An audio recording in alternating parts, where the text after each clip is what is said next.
Hola, ¿cómo están? Esto es Códice Tlaxcala. Bienvenidos.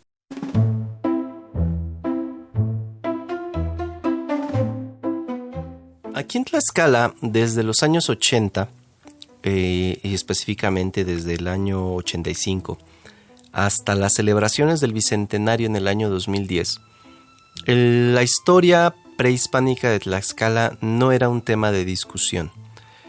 Teníamos la versión académica que nos enseñaban en las escuelas, en los distintos grados escolares, y teníamos la versión más académica en el sentido histórico, en los murales de Palacio de Gobierno, que Desiderio Hernández Ochitiotzi plasmó ahí de manera gráfica y con anotaciones basadas en el libro de Diego Muñoz Camargo.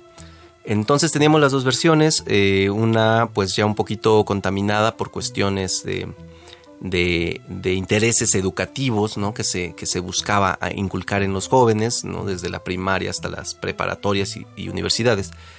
Y pues la versión un poquito más apegada a la realidad, si es que esto se permite ver de esa manera allá en los murales. No se discutía. No era parte de un debate abierto con respecto a quienes apoyaban la alianza hispano-tlaxcalteca, a quienes los veían como invasores, a quienes los veían como aliados y cosas así.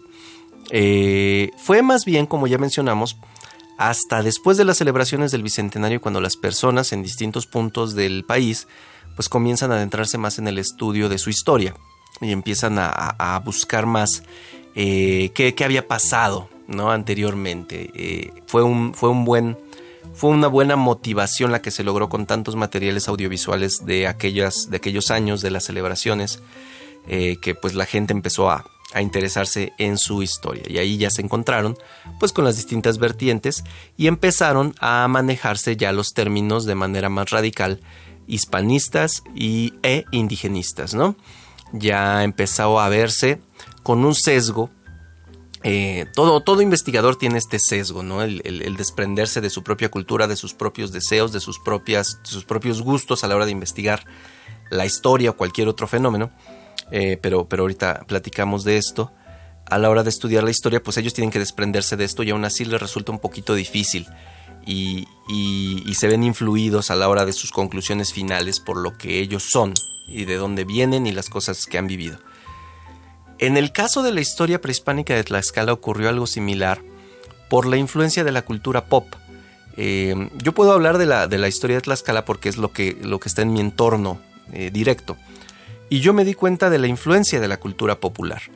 Las películas norteamericanas, las películas de Estados Unidos, las películas hollywoodenses, hablaban mucho de los personajes históricos en un sentido de estos son los buenos, estos son los malos, estos son los villanos, y estas son las idealizaciones y caracterizaciones del máximo exponente del patriotismo, por decir algo, ¿no?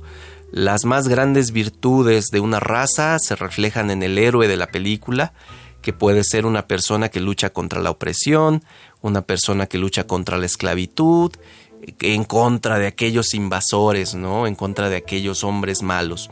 Entonces tenemos la polarización. Por un lado están los buenos y por otro están los malos. Y esto influyó en las personas desde más o menos los años mediados de los 90s. Después, con la explosión de la era de la información, el internet se volvió muy barato.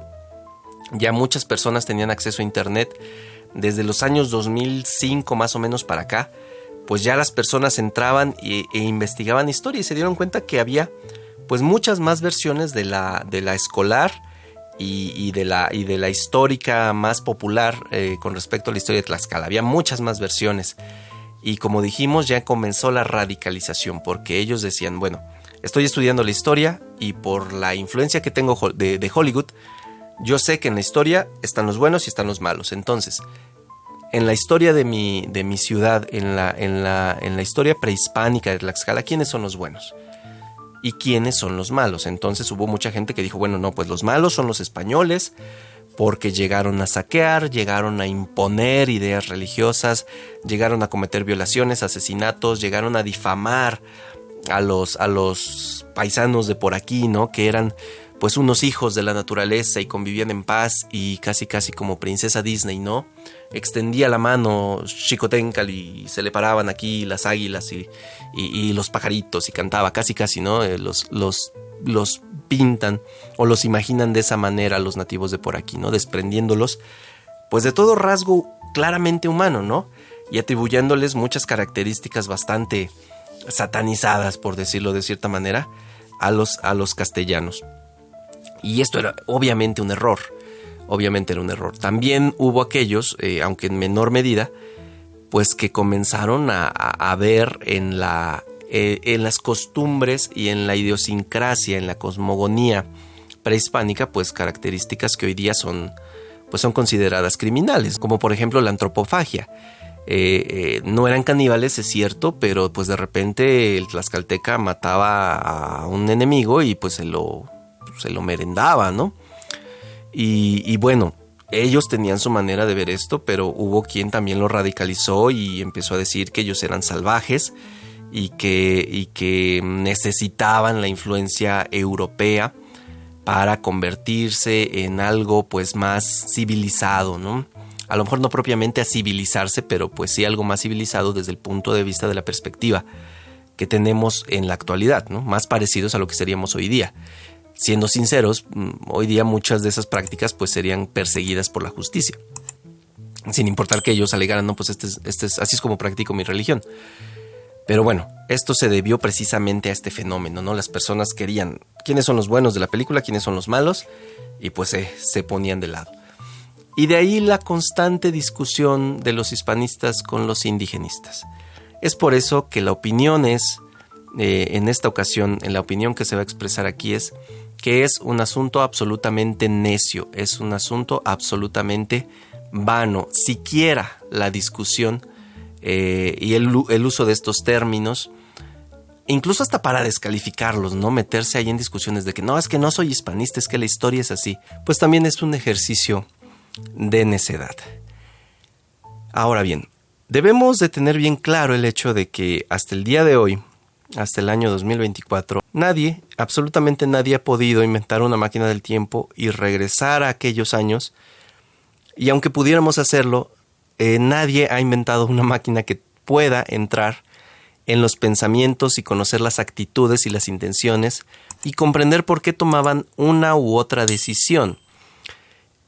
Algo que sí sabemos, algo que es una obviedad, pero que muchas veces se pasa por alto, es que todos los personajes históricos, tanto prehispánicos de este territorio como los castellanos que vinieron, ninguno de ellos estaba pensando en convertirse en una figura histórica de ese día a 500 años en el futuro.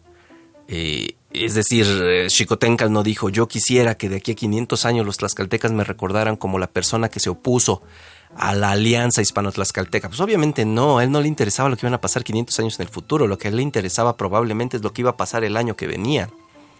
Lo que a él le interesaba es lo que iba a pasar 6 meses en el futuro máximo, ¿no? Un año, ya lo dijimos, 5 años si acaso, ¿no? Eso es en lo que él pensaba, eso es en lo que él se estaba concentrando a la hora de decir, bueno, ¿le entramos con la alianza o no le entramos? Y es muy importante tener eso presente, ¿no? Ellos no eran esta figura idealizada de héroes nacionales. Ellos pues veían por sus propios intereses, veían por los intereses de su familia y tal vez, solo tal vez, y muy en último lugar, los intereses de la sociedad que los rodeaba, ¿no? No digo que no lo hicieran, pero no ocupaba el primer lugar en los asuntos que realmente ellos pensaban y en lo que ellos se interesaban. Entonces, si no tenemos presente esto, pues por eso 500 años después se están peleando en que si unos eran saqueadores, villanos, y que si otros eran salvajes, incivilizados y cosas así. Y todo esto, ya lo dijimos, es vano, es necio. Y aquí en este canal y aquí en este proyecto no vamos a darle cabida a estos asuntos. Porque es muy fácil. No necesitamos viajar al pasado, no necesitamos una máquina que lea los pensamientos. Si nosotros queremos saber más o menos cómo se desarrolló la historia, pues debemos tener presente que la historia sigue ocurriendo y está aquí. Y en estos días nosotros, busquemos quiénes son los villanos del día de hoy y quiénes son, pues, los héroes del día de hoy. Todas las personas que conocemos están pensando en sus propios intereses y esto es saludable. Esto es así, esto es la naturaleza humana. En estos días, las personas que están en cargos de poder, las personas que formamos parte de la sociedad, incluso con este proyecto que estamos haciendo, pues no somos buenos ni malos, y si trascenderemos históricamente realmente no lo sabemos, y sería un acto de egocentrismo decir sí, lo que yo estoy haciendo va a marcar historia y se va a estudiar muchos años después. No podemos hacerlo. Lo que sí podemos hacer es recordar que la historia de la Alianza Hispano-Tlaxcalteca y muchos sucesos que ocurrieron en la conquista no están tan lejos de nosotros como de repente da la impresión, ¿no? Hace 24 generaciones atrás, apenas 24 generaciones, estos hechos estaban ocurriendo, ¿sí?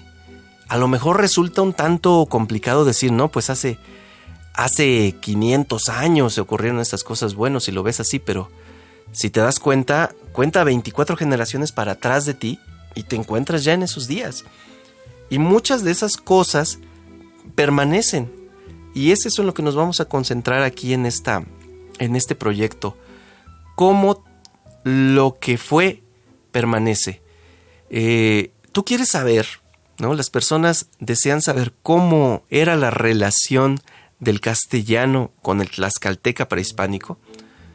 Eso lo podemos ver hasta hoy día. Vamos a ver cómo se comportan los habitantes de una comunidad predominantemente de raíces indígenas, cómo se comportan cuando llega un extranjero en algún intercambio cultural o lo que tú quieras, cómo se comportan las personas, cuál es la actitud que tienen hacia esta persona. Y entonces nos vamos a dar cuenta cómo reaccionaron los tlaxcaltecas cuando llegaron los castellanos. Cómo la gran mayoría, cómo van, le dan la bienvenida, cómo quieren, pues, relacionarse con él, cómo quieren caerle bien, cómo quieren agradarlo, ¿no? Esta bienvenida cálida y digna para que el señor presidente Clinton sepa que queremos relaciones amistosas, sinceras, maduras con los Estados Unidos, de igual a igual. Queremos saber cómo era la relación de los tlaxcaltecas con los aztecas, mexicas, tenochcas o como sea que les queramos llamar, cuál sea el término adecuado para llamarles. ¿Queremos saber cómo es esto? Pues de la misma manera, veamos cómo se comportan las comunidades de raíces indígenas hoy día aquí en Tlaxcala, cuando otra persona de raíces indígenas, por ejemplo de Oaxaca, de Chiapas, llega a su comunidad. ¿Ustedes como soldados? Sí. Debe de pensar, como ustedes les gusta matar a los pobres indígenas, ¿sí o no? Entonces ya no sabes dónde viniste, en qué camino tomaste. ¿Por qué? Porque no conozco. Solo para espiar nomás, ¿verdad? No ando espiando a nadie. ¿Cómo que no? No, compadre. Y ustedes también son hijos de campesinos, ¿sí o no? Yo también. Ahí está, pues, ¿para qué? Pues, Tengo mi familia también, igual que ¿estás allí, pues? Y perdón, esto es así. De repente se nota mucho la discriminación entre etnias indígenas, entre raíces indígenas, y se nota un poquito la distancia y la prudencia que se ejerce con estas personas. Y así de la misma manera era en aquel tiempo, no está muy lejos, ¿no? El otro día estaba mirando el podcast de Tlaxcala la Conquistadora y se tocó el tema por ahí de la imposición religiosa y de cómo es verdad cuando un indígena tlaxcalteca de pronto no quería regirse por las costumbres católicas, pues se le imponían y si no las aceptaba se le ejecutaba, se le colgaba. Y de repente sí suena escandaloso, pero basta hacer la siguiente reflexión. Bueno, ¿quién era el ejecutor? ¿Quiénes eran los verdugos? ¿Los castellanos? No, eran los mismos indígenas los que llegaban y ejecutaban a los indígenas. Y entonces yo ponía un comentario por allí, ¿no? Esto es fácil de imaginar. Hoy día eso sigue ocurriendo. La imposición religiosa sigue ocurriendo. Cuando tú vas a una comunidad indígena, actualmente ya tienen su idea de lo que es la religión. Y si un miembro de su familia de pronto dice, no, yo creo que las cosas son de manera distinta, los abuelos, los padres, los familiares comienzan una persecución y una eliminación de esta persona de su familia. Hasta los llegan a correr, ¿no? ¿Por qué? Pues porque ellos en algún momento adoptaron estas ideas religiosas, y con esto no quiero decir que la religión que tengan sea buena, sea mala, esa no es la discusión aquí. Pero ellos han adoptado su idea religiosa y la inculcan y la imponen, porque esa es la palabra, la imponen sobre las otras, sobre las nuevas generaciones o sobre las generaciones sobre las que ellos tienen poder. Incluso influyen en la comunidad, ¿no? Ellos imponen estas creencias hacia el resto de los miembros que viven en esa comunidad. Tiene que ser así, y si no, no tienes cabida en este lugar. Entonces, pues ¿por qué nos extraña, no? Es que los castellanos impusieron sus ideas religiosas. Bueno, pues los señores tlaxcaltecas las adoptaron. Una vez más, ¿tuvieron algún interés espiritual? No lo sé. ¿Tuvieron un interés político? De acuerdo a los resultados históricos, pues sí, un interés político, un interés comercial. Adoptan esta nueva idea y la van transmitiendo a las nuevas generaciones a través de una imposición. Fue una imposición bastante radical, y esto una vez más no los hace buenos ni malos, los hace personas que de acuerdo a su tiempo y de acuerdo a sus intereses actuaron pensando en lo que era mejor para ellos y para las personas más próximas a ellos, ¿no? Entonces eso es lo que podemos concluir con respecto a este tema. Aquí en este proyecto vamos a mirar no lo que fue, no vamos a voltear 500 años al pasado, sino vamos a buscar lo que permanece en el presente. Cómo nos comportamos los tlaxcaltecas, porque aquí seguimos después de todo, y cómo nos relacionamos hoy día con las personas y los sucesos dentro de nuestra ciudad, que cada vez se enriquece más con la historia. Si este video te gustó, por favor dale like, déjame cualquier comentario, los reviso absolutamente todos aquí en la caja de comentarios. Suscríbete al canal, comparte este video con tus amigos. Yo soy Oscar Muñoz Beristain. Nos vemos la próxima.